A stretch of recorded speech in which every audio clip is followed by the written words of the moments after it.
We're live. Alright. Cool.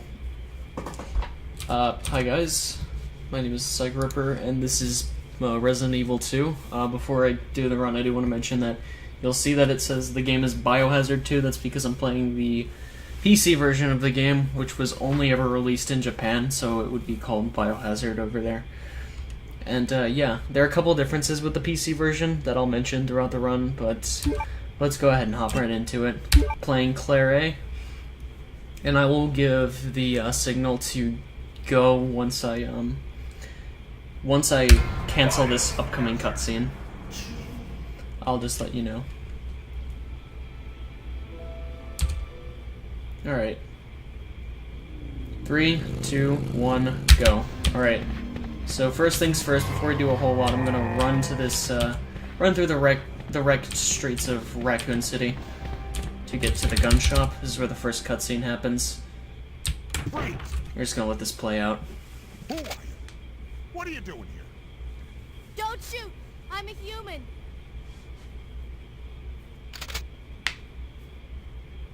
Ooh. Sorry about that, babe. I thought you were one of them. What's going on in this town? Hold on. I ain't got no clue, darling. By the time I noticed something was wrong, the entire city was infested with zombies. Alrighty, so now that that's done, I should mention that the PC version's biggest advantage is that you can skip door animations. However, you can't do it instantly. This is the fastest version of the game as far as in-game time goes, but there's a trick to door opening, and I'll explain in just a second. I'm going to set up this dodge right here. It's a little bit particular. Oh, I didn't get it all. That's fine. Normally, if you set that up 100% of the time, you'll go right through those zombies, but that last one kind of gave me trouble. Anyways, yeah, so the way door animation canceling works in RE2 is you have to wait a certain amount of time before you cancel it, otherwise it takes longer to go to the next room. It's a little bit weird, but alright, there we go.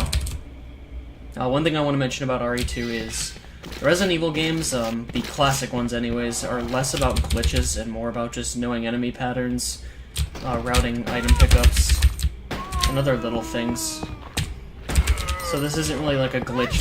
Okay, you shouldn't have grabbed me, but alright. It's a good start right here. Whatever. No, not gonna worry about it. So now we're gonna go into the police station. This is where we're gonna spend a good chunk of this run. Or at least the, first, third of the game, I guess. So yeah, as you can see, I don't immediately cancel the door animation, otherwise you lose time. Alright, so now we're gonna go into this cutscene. While we're in this cutscene, I'm gonna explain some of the things about this game, because there's not a lot going on here. It's just kind of a recap of what happened. By the way, that's Will Smith.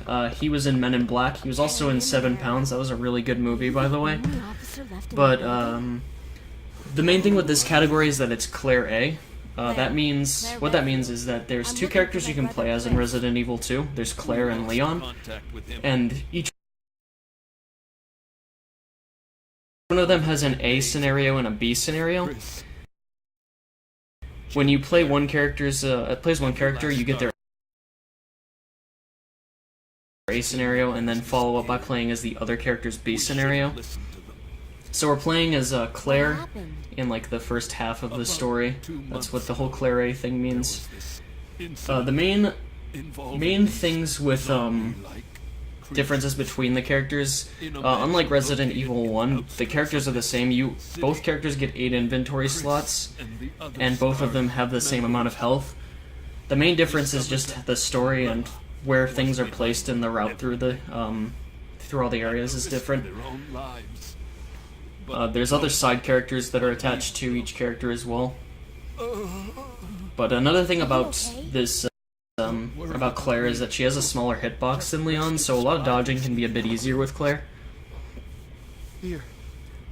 However, with how Claire's route is, there are a lot of areas where, if things go bad, there can be a massive domino effect. So, some parts of the